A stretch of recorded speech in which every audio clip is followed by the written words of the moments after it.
Exercise 3.2 का question number 4 का second part है x minus y equal to 8, 3x minus 3y equal to 16। हमको करना क्या है, हमको ये चेक करना है क्या ये जो लीनियर पेयर हैं ये कंसिस्टेंट सॉल्यूशन देंगी या नहीं देंगी। अगर कंसिस्टेंट देंगी तो हमको वो सॉल्यूशन ग्राफिकली फाइंड करना है। चलिए चेक करते हैं ये फाइंड कैसे होगा। हम a1/a2 b1/b2 c1/c2 रेशियो निकालेंगे और रेशियो को कंपेयर करेंगे, उसके अकॉर्डिंग रिजल्ट के अकॉर्डिंग हम क्या करेंगे, ग्राफ बनाएंगे। ठीक है, अगर कंसिस्टेंट नहीं है तो ग्राफ नहीं बनेगा।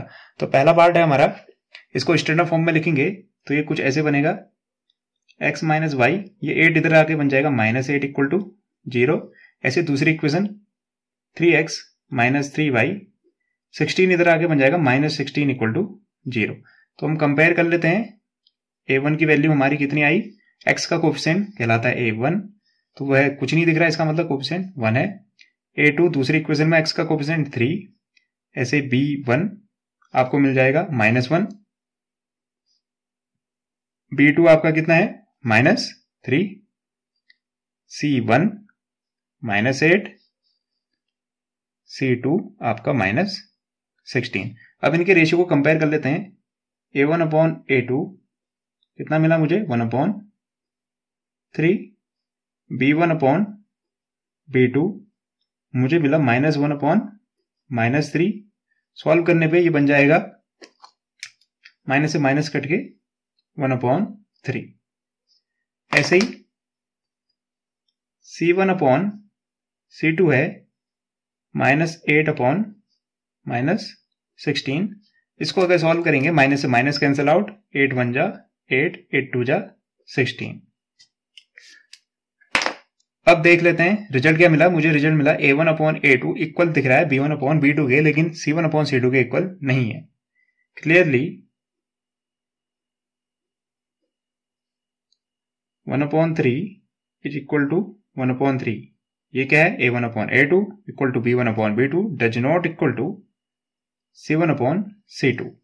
ये कब होता है, ऐसा तब होता है जब a1/a2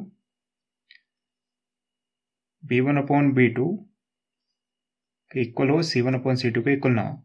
ये केस है आपका कौन सा, पैरेलल केस। पैरेलल केस में a1/a2 रेशियो b1/b2 के तो होता है, लेकिन c1/c2 के नहीं होता है। तो पैरेलल के केस में होता क्या है, पैरेलल वाले केस में अगर इस इक्वेशन के हिसाब से मैं क्या बनाऊं, एक ग्राफ में एक लाइन ड्रॉ करूं और दूसरी इक्वेशन के हिसाब से ग्राफ में एक लाइन ड्रॉ करूं, तो वो दोनों लाइनें कभी एक दूसरे को कट नहीं करेंगे। अगर वो एक दूसरे को कट ही नहीं कर रही हैं, जितनी जगह कट करती हैं, जितना कॉमन पॉइंट होता है उनके बीच में, उतने सॉल्यूशन होते हैं।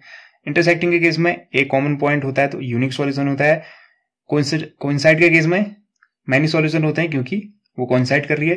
ये पैरेलल केस है, पैरेलल केस में वो दोनों लाइनें एक दूसरे को कभी कट ही नहीं करेंगे, तो उसका कोई सॉल्यूशन नहीं होगा। नो सॉल्यूशन का मतलब इक्वेशन क्या है, जो पेयर ऑफ लीनियर इक्वेशन है वो क्या है, इनकंसिस्टेंट है। तो क्वेश्चन में ये कहा गया है अगर कंसिस्टेंट है तो उसको ग्राफिकली उनके सॉल्यूशन भी फाइंड करो, क्योंकि इसका जो आंसर है वो इनकंसिस्टेंट है, इसलिए हम इसका आंसर ग्राफिकली फाइंड नहीं कर पाएंगे। इसलिए मैं लिख दूंगा हेंस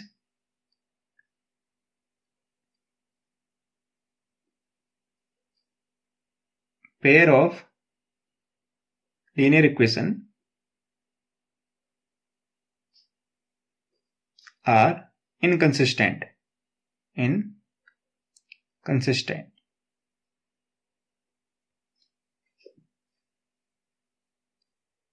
थर्ड क्वेश्चन है, third part, 2x plus y minus 6 equal to 0, 4x minus 2y minus 4 equal to 0।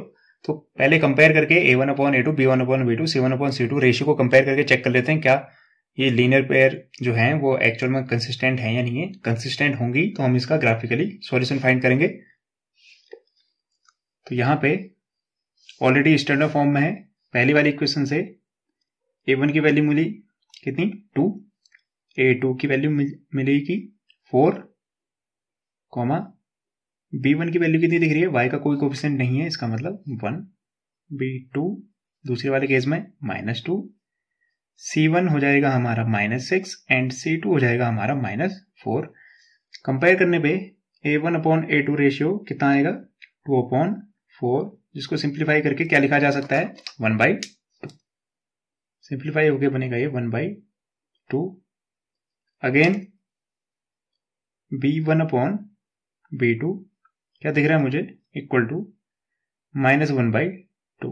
ये -2 ऊपर पहुंच गया। तो यहीं से आगे C1/C2 निकालने की जरूरत नहीं, क्योंकि मुझे क्या दिख रहा है, मुझे ये दिख रहा है A1/A2 1/2 है और B1/B2 -1/2 है, क्योंकि 1/2 डज नॉट इक्वल टू -1/2।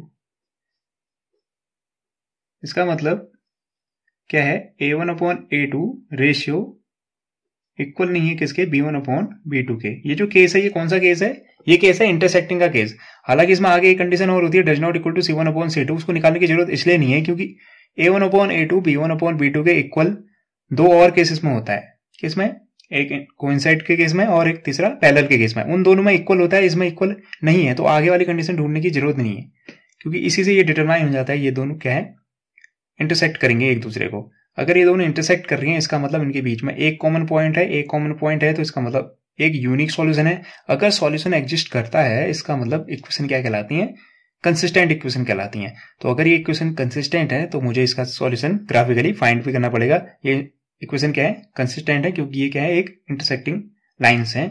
तो मैं लिख लूंगा, so given pair of linear equation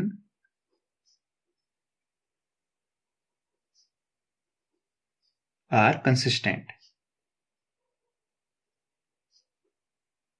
अगर कंसिस्टेंट है तो मुझे ग्राफिकली सॉल्यूशन भी फाइंड करना है। अगर मुझे ग्राफिकली सॉल्यूशन फाइंड करना है तो मुझे क्या जरूरत पड़ेगी, कोऑर्डिनेट पॉइंट की। यानी x की कोई वैल्यू रखूंगा और मुझे y की कोई सर्टेन वैल्यू मिलेगी, फिर दोबारा x की कोई सर्टेन वैल्यू रखूंगा, y की कोई सर्टेन वैल्यू मिलेगी। क्योंकि मुझे इस इक्वेशन को अगर ग्राफ में रिप्रेजेंट करना है तो एक लाइन बनेगी तो उसमें मिनिमम एक लाइन को ड्रॉ करने के लिए 2 पॉइंट की जरूरत होती है। यानी 2 पॉइंट मतलब 2 कोऑर्डिनेट। तो इससे मुझे 2 कोऑर्डिनेट मिलेंगे, इससे मुझे 2 कोऑर्डिनेट मिलेंगे, और मुझे यहीं से देख के पता चल गया है कि क्या करेंगी, ये एक दूसरे को इंटरसेक्ट करेंगी। तो इंटरसेक्ट करेंगी तो वो जो इंटरसेक्टिंग पॉइंट होगा वही मेरा क्या होगा, सॉल्यूशन होगा। चलिए इसके कोऑर्डिनेट पॉइंट और इसके कोऑर्डिनेट पॉइंट टेबुलर फॉर्म में लिखते हैं। फॉर इक्वेशन 1, इक्वेशन 1 क्या है, 2x plus Y -6 equal to 0। यहां से मैं y की वैल्यू क्या फाइंड कर सकता हूं, y इक्वल टू हो जाएगा 2x को भी उधर भेज दूं और -6 को भी उधर भेज दूं। -6 उधर जाके बन जाएगा +6, 2x उधर जाके बन जाएगा -2x। तो यहां पे मैं x से लिख देता हूं, यहां पे y की वैल्यू मेरी कितनी आई थी, 6 - 2x पहले इक्वेशन के लिए। तो x की कोई वैल्यू रख सकते हैं आप यहाँ पे, ताकि ग्राफ बनाना इजी हो जाए। ये आपके ऊपर डिपेंड करता है कि आप क्या वैल्यू रखें। ऐसे नंबर रखें ताकि जो रिजल्ट मिले वो होल नंबर मिले। सपोज मैं 0 रख देता हूं, 0 रखने पे x की वैल्यू 0 रखने पे ये 2 × 0 हो जाएगा, यानी पूरा टर्म 0, सिर्फ बचेगा 6, यानी y इक्वल टू 6।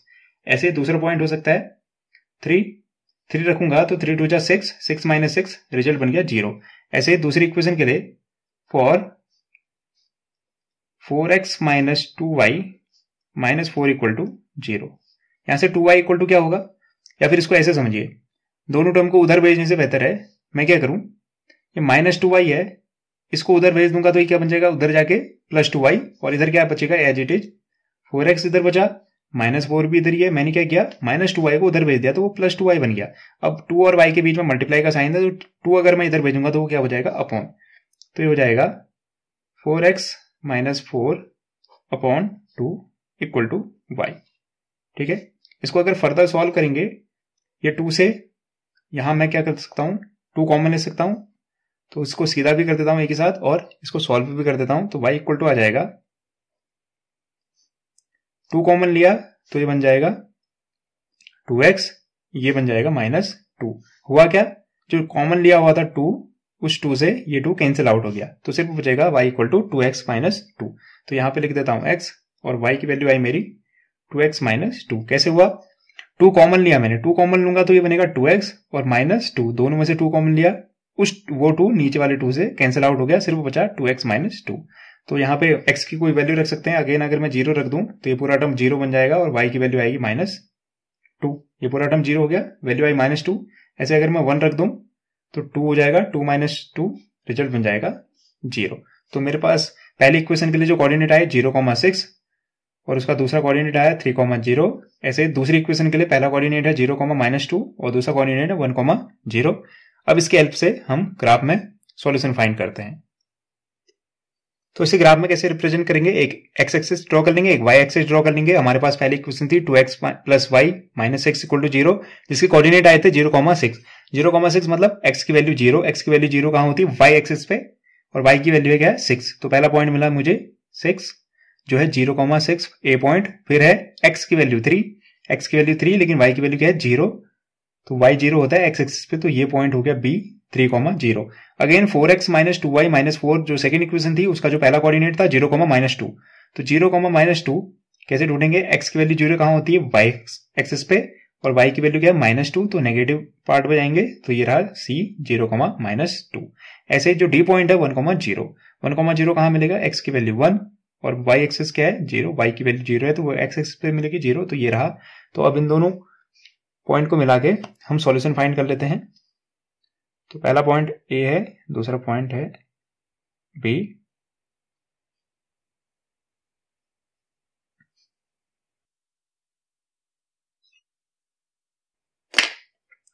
ऐसे ही सी और डी को भी मिला लेते हैं।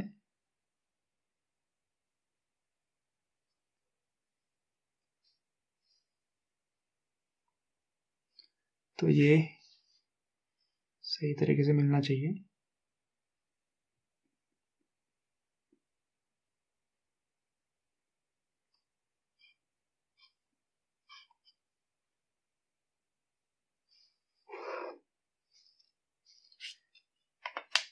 तो ये आया मेरा सॉल्यूशन का कोऑर्डिनेट। और ये क्या है, x की वैल्यू है, इसका कुछ नाम दे देते हैं, ABCD हो गया, E लिख देता हूं 2, इधर से भी 2, यानी x की वैल्यू भी 2 और y की वैल्यू भी 2। और ये जो इक्वेशन थी ये थी मेरी 4x minus 2y minus 4 equal to 0, और इधर जो पहली इक्वेशन थी ये थी आपकी 2x plus y minus 6, 2x plus y minus 6 equal to 0। तो सॉल्यूशन फाइंड करने को कह रहा था, सॉल्यूशन हमें मिल गया। जो इंटरसेक्टिंग पॉइंट है वही क्या है, इसका सॉल्यूशन है, यानी x की वैल्यू 2 और y की वैल्यू भी 2। तो मैं कह सकता हूं सॉल्यूशन क्या होगा, solution x equal to 2 and y equal to 2। Fourth part है इसी क्वेश्चन का, 2x minus 2y minus 2 equal to 0, 4x minus 4y minus 5 equal to 0। तो हमें पहले चेक करना है क्या ये इक्वेशन कंसिस्टेंट है या नहीं है। अगर कंसिस्टेंट है तो ग्राफिकली इनका सॉल्यूशन फाइंड करना है। तो कंसिस्टेंसी चेक करने के लिए मैं इनका a1/a2, b1/b2, c1/c2 ratio check कर लेता हूं। ऑलरेडी स्टैंडर्ड फॉर्म में है, तो a1 की वैल्यू मुझे सीधी सीधी दिख रही है, x का कोफिशिएंट जो होता है वो a1 होता है। दूसरी इक्वेशन में x का कोफिशिएंट कहलाता है a2 जिसकी वैल्यू है 4। ऐसे ही b1 y का कोफिशिएंट -2, b2 दूसरी इक्वेशन में y का कोफिशिएंट -4, c1 कांस्टेंट टर्म पहली इक्वेशन में -2, c2 constant term second equation में -5। तो यहां से मुझे a1/a2 जो मिलेगा वो मिलेगा 2/4। इसको सिंप्लीफाई करने पे रिजल्ट आएगा मेरा 1/2। ऐसे b1/b2 की वैल्यू फाइंड करने पे -2/-4। अगेन जब मैं इसको सिंप्लीफाई करता हूं तो रिजल्ट मुझे अगेन मिलेगा 1/2। माइनस से माइनस कैंसिल आउट, 2 1 जा 2 और 2 2 जा 4। c1/c2 की वैल्यू फाइंड करते हैं, c1/c2, तो मुझे रिजल्ट मिलेगा -2/-5। सिंप्लीफाई करने पे ये रिजल्ट मिलेगा 2/5। क्लियरली मुझे क्या दिखाई दे रहा है, मुझे ये दिखाई दे रहा है पहला वाला टर्म यानी a1/a2 इक्वल है b1/b2 के, पर ये c1/c2 के इक्वल नहीं है, जो वैल्यू है आपकी 2/5। ऐसा क्यों हुआ, दैट इज इससे पता क्या चल रहा है, इससे पता चल रहा है कि a1/a2 इक्वल दिखाई दे रहा है b1/b2 के, पर ये इक्वल नहीं है c1/c2 C2K। ऐसा सिर्फ तब होता है जब लाइन क्या होती है, आपस में पैरेलल होती हैं। ये केस किसका है? पैरेलल का केस है। अगर लाइन पैरेलल है इसका मतलब वो एक दूसरे को कभी भी कट नहीं करेंगी। अगर वो कट नहीं कर रही हैं इसका मतलब उनके बीच में कोई भी कॉमन पॉइंट नहीं है। तो अगर कोई कॉमन पॉइंट नहीं है इसका मतलब उनके पास कोई भी सॉल्यूशन नहीं है, नो सॉल्यूशन है। नो सॉल्यूशन का मतलब जो लीनियर पेयर है वो क्या है? इक्वेशन इनकंसिस्टेंट है। जब भी सॉल्यूशन नो सॉल्यूशन होता है तो वो इनकंसिस्टेंट इक्वेशन कहलाती हैं। ठीक है, तो ये पैरेलल वाली सिचुएशन है, इसलिए मैं सीधे सीधे कह दूंगा कि ये क्या है, जो इक्वेशन गिवन है ये इनकंसिस्टेंस है। So given pair of linear equation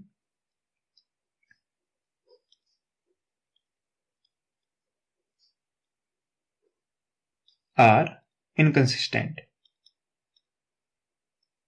क्योंकि ये इनकंसिस्टेंट है तो क्वेश्चन में क्या कहा गया था? कंसिस्टेंट होने पे उनका सॉल्यूशन ग्राफिकली फाइंड करिए। तो ये इनकंसिस्टेंट है तो सॉल्यूशन ग्राफिकली फाइंड करने की जरूरत नहीं है। तो ये क्वेश्चन नंबर 4 कंप्लीट होता है। उम्मीद करता हूं आपको ये क्वेश्चन समझ में आया होगा, मेरा एक्सप्लेनेशन आपको बेहतर लगा होगा।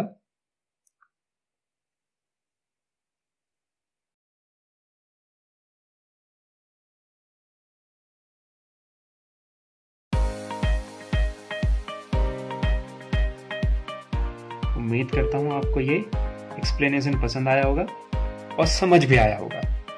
Thank you and have a nice day.